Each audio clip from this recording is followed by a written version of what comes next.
진짜 개인적인 생각은 그냥 이 기사를 딱 보자마자 정우성 씨가 그래도 그래 책임감 있네. 근데 이렇게 얘기하면 엄청 욕먹을 것 같은데? 정우성 씨도 사실은 지우라고 했겠지. 근데 심지어 미혼모 캠페인도 했더라고. 정우성 씨가 근데 문가비 씨한테 낙태를 강요할 수 없었던 것만큼 문가비 씨도 정우성 씨한테 결혼을 강요할 수는 없는 거지. 안녕하세요. 유아TV 이혼자라는 변호사 이 변호사입니다. 요즘에 대한민국을 좀 떠들썩하게 한 사건이 있잖아요. 바로 정우성 씨와 문가비 씨 관련 이야기인데요. 대중들도 놀랐던 게 교제를 한다고 해도 정우성 씨가 1973년생이시더라고요. 그리고 문가비 씨가 1989년생, 16살 차이가 나더라고요. 나이 차이가 매우 큰데 교제도 건너뛰고 결혼도 건너뛰고 바로 출산이라고 하니 좀 보수적인 우리나라에서는 더욱더 충격적인 사건이었던 것 같습니다. 사실 전 그렇게 큰 문제가 된다고 생각하지 못했었거든요. 사실 저는 혼외자에 대해서 그렇게 부정적인 시선일 필요는 없다고 생각을 해서. 그리고 어제 또 청룡영화제였잖아요. 거기서 또 공식적으로 입장을 밝혔어요. 아버지로서 아들에 대한 책임은 끝까지 다할 것이다. 정우성 씨가 처음에도 그렇게 입장을 밝혔고 공식적으로 또 입장을 밝혔으니 앞으로의 정우성 씨의 행보에 대해서 조금 지켜봐주는 게 어떨까 그런 생각이 좀 들었습니다. 근데 요즘 결혼하지 않고 출산을 하는 거를 저희가 혼외자라고 하잖아요. 근데 혼외자의 비율이 매우 늘어나고 있어요. 과거에는 이 혼외자라는 거를 거의 뭐 찾아보기 어려웠는데 요즘에는 사실혼 관계 사이에서 난 아이도 혼외자로 봅니다. 제가 2022년도 통계 자료를 보니까 전체 출생 그 비율 중에서도 한 5% 정도 되는 것 같습니다. 근데 이게 외국에서 비교를 해보면 특히 프랑스에서는 그 혼외자 비율이 매우 높은데 거의 절반 가까이 한 40 몇 프로까지 되는 걸로 알고 있거든요. 우리나라에서는 혼외자가 좀 어떻게 보면 좀 특이하다라고 할 수 있지만 외국에서는 그렇게 특별한 그런 문제는 아닌 것 같아요. 아이한테만 책임을 다한다면 사실 크게 문제가 된다고 생각하지 않거든요. 가정이 있고 아빠 엄마 다 같이 지내면 좋겠지만 같이 안 산다고 해서 아빠가 아니고 엄마가 아닌 게 아니잖아요. 아직은 우리 사회에서는 좀 특이하지만 그렇게 부정적인 인식으로 볼 필요까지는 없을 것 같습니다. 우리의 인식 자체가 바뀌면 그게 크게 문제가 되지 않지 않을까 그 생각 한번 해봤습니다.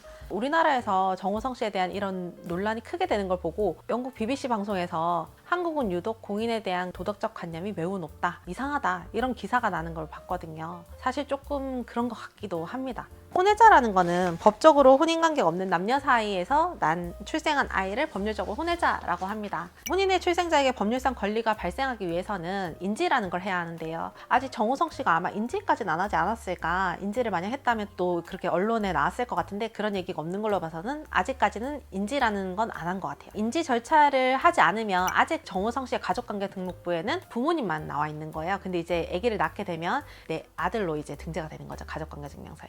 예전에 호적이라는 제도가 있었지만 호적은 저희가 없어진 지 많이 오래됐죠. 그래서 이제는 가족관계 등록부에 자로 등재가 되냐 안 되냐 그 문제가 있어요. 인지를 하게 되면 어떤 효과가 발생하느냐, 상속권의 문제가 좀 발생하는데요. 제가 저번에 잠깐 짧게 다뤘었는데 인지를 하게 되면 상속권자에 해당이 되게 되고 문가비 씨는 지금 배우자가 아니잖아요. 그러니까 문가비 씨는 상속권자가 아니고 자가 상속권자가 되는데 만약에 지금 정우성 씨가 1년 전에 사망을 했다. 예를 들어서 자녀가 없기 때문에 직계 존속, 그러니까 부모님이 상속권자가 됩니다. 유일한 상속권자. 근데 이제 정우성 씨 아들이 태어났잖아요. 그럼 이제는 지금 사망을 하게 되면 문가비 씨 아들이 100% 상속권자가 됩니다. 부모님은 아무것도 상속권자에 해당되는 게 아니에요. 그리고 사실 또 많이 얘기를 하시는 게 양육비와 재산분할이라는 얘기가 지금 화두인데 문가비 씨가 먼저 결혼을 요청했다고 하던데 만약에 결혼에 응했다. 그렇게 했을 때 사실 이렇게 열렬히 사랑해서 시작한 가정들도 맨날 이혼하고 사니 못 사니 이러는데 교제하고 뭐 사랑하는 사이도 아닌데 자녀가 태어났다고 해서 결혼을 했을 때 그 혼인관계 사실 얼마나 좀 지속이 되고 유지하는데 얼마나 어렵겠어요 사실은. 그래서 그런 부분에서도 사실은 이게 혼인하는 건 좀 쉽지 않았을 것 같고 만약에 혼인을 했다 하면 가성비 5년 약속의 10년 이렇게 얘기하잖아요. 5년 지나면 30% 떼줘야 되고 10년 지나면 뭐 50% 떼줘야 된다. 재산분할 뭐 그런 얘기 많이 하기 때문에 정우성 씨 재산이 지금 만약에 1000억으로 봤을 때 30%라고 하면 300억이다. 일부에서 얘기를 하던데 그렇진 않아요. 사실은 이게 전부 다 거의 다 대부분 특유재산이고 정우성 씨의 재산은 사실 1, 2억이 아니잖아요. 1000억 정도 된다라고 했을 때 혼인기간이 한 10년 정도 지났다고 하더라도 제 생각에는 20% 정도밖에 안 될 것 같아요. 20%도 많죠 근데. 그래도 200억이잖아요. 어쨌든 그런 문제가 있을 것이다 라고 추측을 하는 거죠. 그리고 그거에 대비했을 때 서울가정법원에서 발표하는 양육비 산정기준표가 있잖아요. 거기에 양육비 최대 구간을 보면 고등학교 3학년 기준으로 봤을 때 288만 원 이렇게 나오거든요. 사실은 양육비가 많지 않아요. 최대로 봤을 때 300만 원인 거죠. 1년이면 3,600만 원이죠. 10년이면 3억 6천, 20년이면 7억이다 이렇게 얘기를 한단 말이에요. 그러니까 7억과 300억은 어마어마한 차이가 있잖아요. 그렇기 때문에 사람들이 재산분할 해주기 싫어서 혼인신고 안 했을 것이다 이렇게 얘기를 하는 사람들이 좀 많더라고요. 근데 전 그건 아니라고 보고 정호성 씨가 정말 사랑하는 관계에서 아이가 생겼다면 본인도 당연히 책임질 수 있겠죠. 근데 문가비 씨도 그렇고 정호성 씨도 그렇고 그렇게 진지한 만남은 아니었던 것 같거든요. 두 분 다 지금 교제했다는 얘기를 전혀 하지 않아요. 교제를 하지 않았다는 전제하에 사랑하지 않는 사람과 이거를 결혼할 수 있느냐 없느냐, 사실은 그게 제일 먼저가 돼야 될 것 같은데 그 외적인 부수적인 얘기들이 너무 이렇게 왔다 갔다 하면서 사실이 아닌데 사실인 것처럼 이렇게 얘기가 오가는 거에 대해서 당사자들이 좀 상처받지 않았을까. 아이도 원하든 원하지 않든 이제 문가비 씨의 아들, 정호성 씨의 아들로 계속 살아가야 할 텐데 그렇게 좀 몰아가는 건 좀 문제가 있지 않나 그 생각이 들었습니다.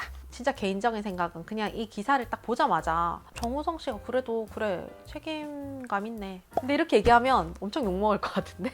정호성 씨도 사실은 지우라고 했겠지. 정확하게 모르겠지만 정호성 씨는 사실 아이 낳는 걸 원하지 않았을 것 같고, 정호성 씨가 근데 문가비 씨한테 낙태를 강요할 수 없었던 것만큼 문가비 씨도 정호성 씨한테 결혼을 강요할 수는 없는 거지. 근데 그 정호성 씨가 그래 언론에 의하면 교제한 지 10년이 넘은 여자친구가 있다는 얘기, 그리고 교제한 지 1년이 넘은 20대 여자친구가 있다는 얘기, 이 얘기 나도 들었는데 근데 어쨌든 그게 우리가 확인되진 않았으니까 정호성 씨는 사실 정치적인 얘기도 좀 하시고 난민 얘기도 하고 약간 좀 극명하게 찬성 입장과 반대 입장이 있을 수 있는 의견 표명을 너무 분명하게 하셨기 때문에 거기에 이제 좀 꼴보기 싫었던 사람들이 막 댓글을 달고 너의 지금 이중적인 모습이다 이렇게 하면서 약간 비난을 좀 많이 당하는 거 엇보지 뭐. 근데 심지어 미혼모 캠페인도 했더라고.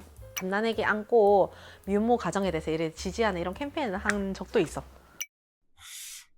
이번에 좀 대중이 실망을 한 건 정호성 씨의 그간의 좀 이중적인 행보, 그리고 다수의 여자와 만나고 다녔던 게 아닐까 하는 의심이 가는 상황에서 해명하지 않고 있기 때문에 더 의심이 이렇게 증폭되는 거죠. 이제 새로 태어난 아이가 있잖아요. 이게 뭐 이슈가 되면 될수록 사실 아이가 자라났을 때 또 이게 상처가 될 수도 있기 때문에 저희는 이제 정호성 씨가 이제 책임지겠다고 거듭 이렇게 의사를 밝힌 만큼 또 정호성 씨가 앞으로 어떻게 아이에 대해서 책임을 지고 애정과 관심을 가지고 면접교섭이나 뭐 아버지로서 역할을 잘 할 수 있도록 지켜봐 주는 게 좋을 것 같습니다.